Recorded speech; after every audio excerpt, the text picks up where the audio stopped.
Assalamualaikum warahmatullahi wabarakatuh. Rabbi sholli sodri wa yassirli amri wal uqdatam min lisani yaqaulu qawli. Membahas masalah pertemuan di Kesultanan Banten kemarin, yang mana di situ dihadiri oleh dari pihak yang pro dan kontra tentang nasab Bani Sa'adah Ba'alawi, yang diwakili oleh Habib Hanif, Abu Yakurtobi, Ustadz Wapi, dan Gus Rumael.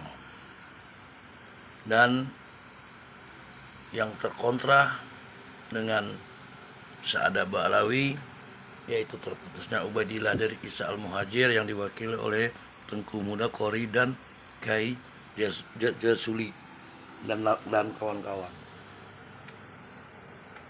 Kami melihat di sini pertemuan kemarin itu tidak menghasilkan apa-apa, malah deadlock. Yang ada saya lihat hanya pertanyaan dijawab dengan pertanyaan, lalu tidak ada kesimpulan yang ilmiah sama sekali. Menurut saya boro-boro jauh panggang dari api untuk itu menghasilkan pertemuan ilmiah. Tujuan mereka tidak ada lain, adalah untuk menyetop bahwa jangan ada lagi yang mengatakan Sa'adah Ba'alawi itu bukan keturunan Nabi. Namun yang jelas dalam hal ini mereka belum bisa membuktikan. Tujuan mereka tidak ada lain adalah untuk islah, agar tidak ada lagi perkataan-perkataan mungkin dari Gus Fuad Leret, kayak Imanuddin, KRT, apa itu yang satunya. Jadi jelas tidak ada titik temu itu, dan mereka pihak Robito juga tidak mewakili. Ada baiknya pihak pemerintah harus turun tangan dalam hal ini untuk membuktikan keabsahan nasab itu ya melalui tes DNA lah. Itu salah satu wujud dari ilmu modern sekarang ini, dan itu tidak bisa dibohongi karena ilmu lebih tinggi dari nasab, apalagi masalah genetika. Ahli-ahli genealogi juga siap untuk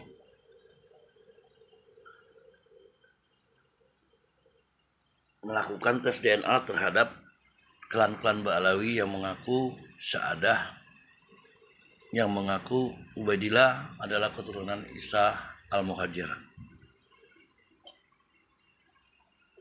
Namun saya melihat di sini sepertinya pihak dari Robito Alawiyah tidak akan pernah mau dan tidak akan pernah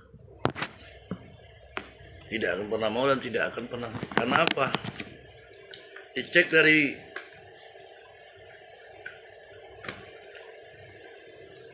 Mbak Nanah saja, Naswa Shihab dalam hal ini yang pernah melakukan tes DNA, unsur Arabnya aja hanya 2,9% kok. Jadi mereka itu benar-benar berasal yang besar itu dari keturunan India dan Asia Tengah.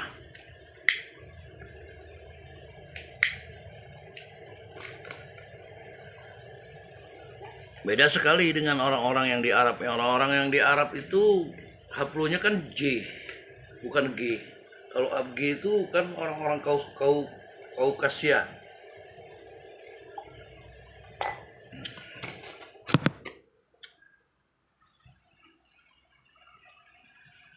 Untuk itu kami sangat berharap, apalagi untuk saudara Bahar bin Smith, Taufik Assegaf, untuk melakukan tes DNA, atau mungkin juga Habib Rizik. Tujuan dari tes DNA ini tidak ada lain dan bukan untuk menjegal mereka. Mereka selama mereka berbuat amar ma'ruf nahi mungkar atau fastabiqul khairat, berlomba-lomba dalam kebajikan, tetap kita akan anggap mereka adalah sebagai ustadz, dai, kiai lah, mungkin, tapi bukan turunan Rasulullah yang membawa-bawa, yang menjual-jual nasab selama ini. Tidak akan berkurang kemuliaan mereka jika mereka berilmu dan membawa umat ini ke jalan yang benar, bukan dengan cara membangga-banggakan nasab.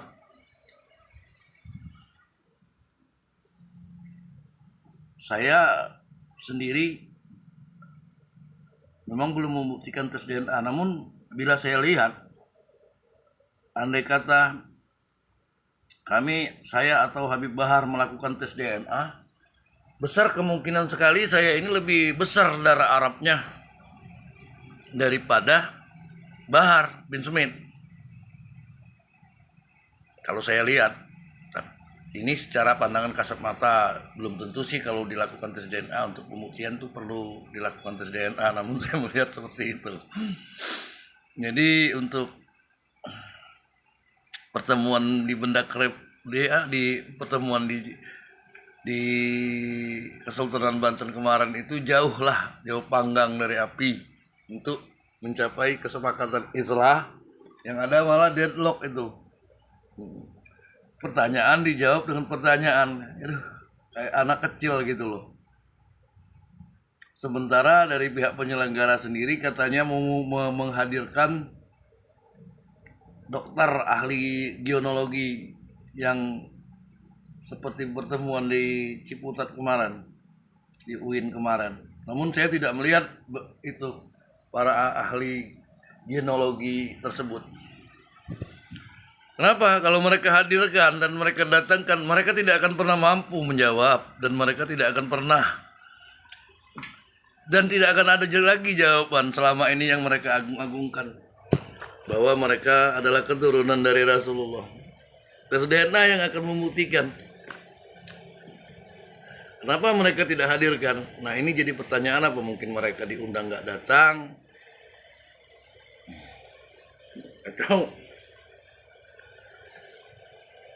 Atau memang sengaja disetting seperti itu? Saya melihat malah di pertemuan itu saudara Wapi sudah kayak ahli sejarah dan merasa sudah menang di atas angin. Saya lihat gayanya, wah, emang kita bisa maklum namanya bocah kecil lah, bocah baru kemarin ini yang seolah-olah terus membantah masalah bahwa apa yang dikeluarkan oleh Kiai Imad itu bukan tesis. Selalu apa kalau itu bukan tesis yang dikeluarkan? Anda kan tidak mampu menjawab buku-buku yang sejaman itu. Itu tesis, Dek. Tesis itu bisa mengambil sumber dari mana saja, dari Google kayak dari mana kayak, selama tesis itu mampu dibuktikan pertanggungjawabannya, pengarangnya siapa, perawinya siapa, sumbernya dari mana. Nah, itulah tesis. Anda harus belajar. Mungkin dia karena kebanyakan di jalur agama, saya kira, jadi tidak mengerti sih apa itu ilmiah, apa itu yang bukan ilmiah. Mungkin menurut dia kalau dapat dari Google atau dari sumber buku itu, lalu seseorang tersebut melakukan riset, dan riset mereka itu mempelajari dari buku-buku, itulah yang namanya tesis.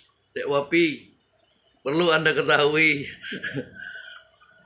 Anda ini katanya pintar debat-debat masalah agama, saya lihat di TikTok.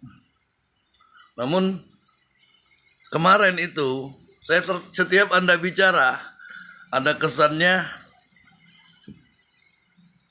kekanak-kanakan, bocah lagi bicara yang baru tahu. Kalau kata kami Batu Raja sini, bocah yang baru lurus kencingnya. Jadi seolah-olah, apalagi kalau menanggapi dari pihak Tengku Muda Said Qori atau orang-orang yang kontra dengan Sa'ada Ba'alawi adalah Ubaidillah keturunan Imam Al-Muhajir itu, Anda merasa kecicilan, saya lihat, ketawa dan seolah-olah merendahkan. Kesannya jadi su'ul adab di dalam majelis yang mulia. sekali lagi saya melihat besar sekali kalau anggaran yang dikeluarkan oleh panitia sampai 500 miliar atau 500 juta. Hanya beberapa gelintir orang dan disaksikan oleh para muhibin yang saya lihat di sana. Yang jelas kalau acara sebesar itu 500 miliar, teknik Raiders dalam menyampaikan suatu event itu nggak seperti itu. Event organize 500 juta itu gede loh, bos.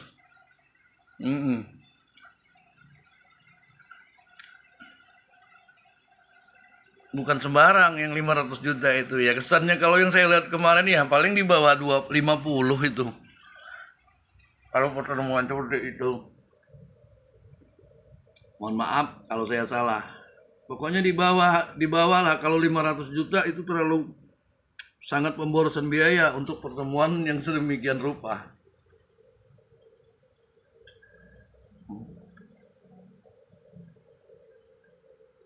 Maka solusi yang terbaik dari perdebatan ini yang tidak akan pernah ada habisnya, dan berkali-kali saya bilang bahwa sesuatu yang benar pasti tidak akan terbantahkan, dan yang tidak terbantahkan itu adalah kebenaran, dan kebenaran itu mutlak milik Allah. Tes DNA itu salah satu ilmu modern yang dapat membuktikan dan tidak ada kebohongan di dalamnya. Kalau buku-buku Anda kan bisa bantah. Lihat saja pembicaraan di dalam TV One di acara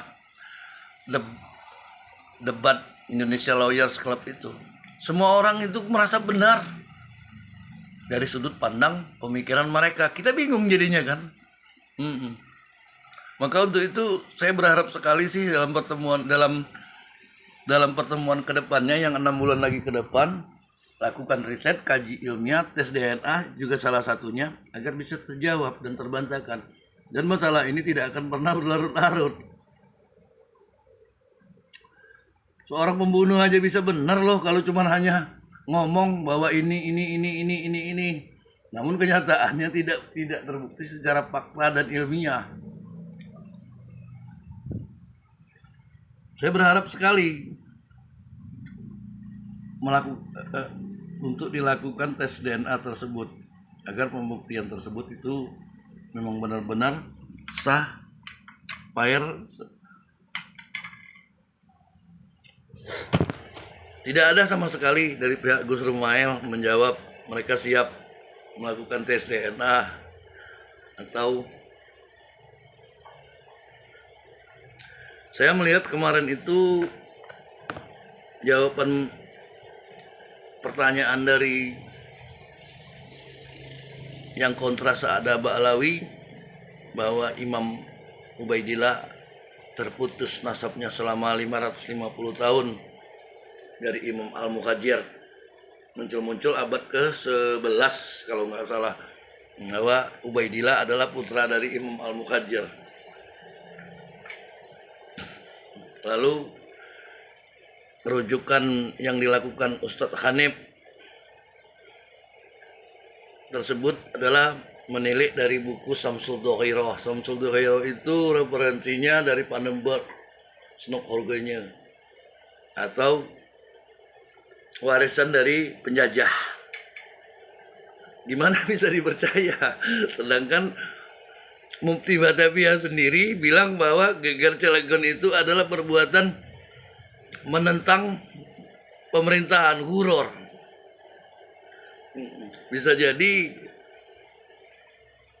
keputusan yang dilakukan oleh fatwa yang dikeluarkan Utsman bin Yahya itu yang mengatakan geger Cilegon huror itu ya tidak ada lain, masukan dari Belanda agar para umat muslim Nusantara ini tidak melakukan perjuangan karena dianggap melanggar, padahal jelas-jelas sekali loh. Dan jelas-jelas sekali Belanda mengakui bahwa pernah menjajah Indonesia. Jadi kalau penjajah dan mereka bekerja pada Belanda, siapa itu kalau bukan pengkhianat Belanda atau antek Belanda? Bahkan oleh Ratu Wilhelmina mereka dianugerahi bintang salib singa itu dengan gaji 100 gulden. Lalu koar-koar mereka nggak mau dikatakan, dan dengan beberapa karya katanya bukunya itu. Demikianlah apa yang dapat kami sampaikan. Billahi taufik wal hidayah, terutama untuk Dek Wapi. Belajarlah bermusyawarah. Yang dilakukan Kiai Imanuddin itu adalah tesis. Itulah yang namanya tesis ilmiah dan perlu dikaji. Kajiannya adalah dengan mengcounter, terutama pertanyaan buku dengan buku yang sejaman dengan kitab Al-Sajarah Mubarakah itu. Ada nggak bukunya yang lain yang menceritakan tentang Imam Isa Al-Muhajir punya anak Imam Ubaidillah? Kalau tidak ada, maka itu terputus. Jangan yang tiba-tiba baru abad ke-11 ini Samsul Johiro itu atau abad ke-12 itu baru muncul Imam Ubaidillah putra Isa Al-Muhajir. Dari situ saja sudah kita lihat loh di sini terjadi perbedaan, dan orang sangat mengerti yang mana yang benar dalam penentuan nasab. Selama ini Rezeki Imanuddin itu masih belum terbantahkan. Yang ada di pertemuan Kesultanan Cirebon kemarin, boro-boro kalian bisa mengharapkan islah. Dialog itu namanya. Jauh-jauh datang, namun jawaban dan pertanyaan-pertanyaan tidak ilmiah. Harusnya di dalam kajian ilmiah atau perdebatan, kalau jika ingin mencari kebenaran, maka segala unsur yang dianggap penting dalam itu, terutama dari sejarah, dari buku-buku referensi, dari cerita-cerita ini, dan yang terakhir sangat penting sekali, tes DNA. Sekali lagi, tes DNA sudah ada hadir, dan Gus Fuad Pleret, TB Mogi siap, salah satu dan kawan-kawan siap memfasilitasi dengan memberikan tes DNA gratis. Tujuan mereka tidak ada lain agar Indonesia ini nggak jadi taklid buta. Demikian apa yang dapat Al-Fakir sampaikan. Apabila ada kata-kata kesalahan, Al-Fakir mohon maaf. Billahi taufik wal hidayah. Wassalamualaikum warahmatullahi wabarakatuh.